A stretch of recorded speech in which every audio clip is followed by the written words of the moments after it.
Ayun, good morning po mga kahamog. Pasensya na kayo, ngayon lang ulit ako nag-video. Busy po. So ngayon kahapon ay may nag-clearing dito. Dito sa loob ng subdivision namin. Pinagbabaklas lahat ng mga lumalagpas sa kalsada. Kaya ako dito sa gulayan ko, in-adjust ko na kahapon pa. 10.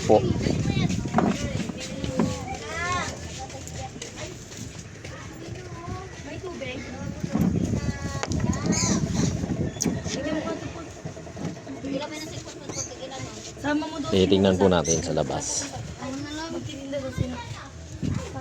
Ano nga lang yan? Oh, ayan po, ang lahat na yan. Ito po yung ano. Umiiyak na naman. Ewan dun ang problema. Ha? Daraitan daw?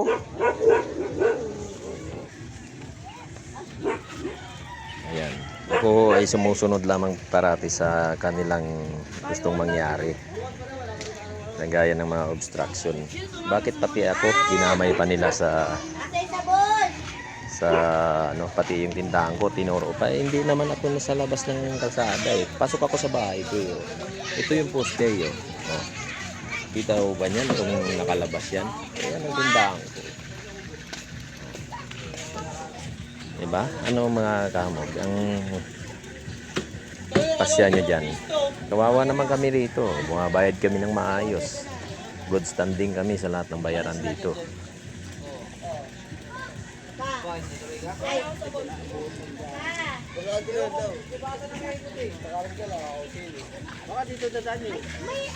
Lumabas na?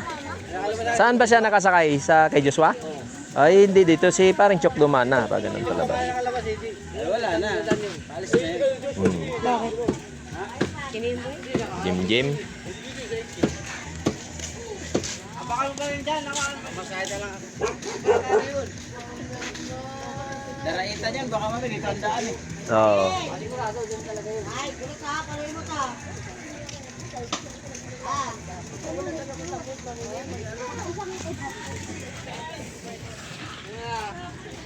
Diba? Ang linis ngayon.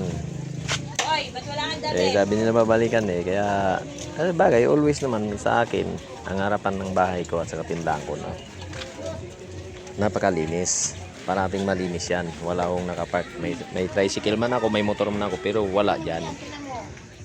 Dapat yung mga nangungupahan na sobra-sobra sa kalsada, yan ang dapat niya sitahin. Ay nangungupahan lang yan. Kami na nagbabayad kami ng maayos.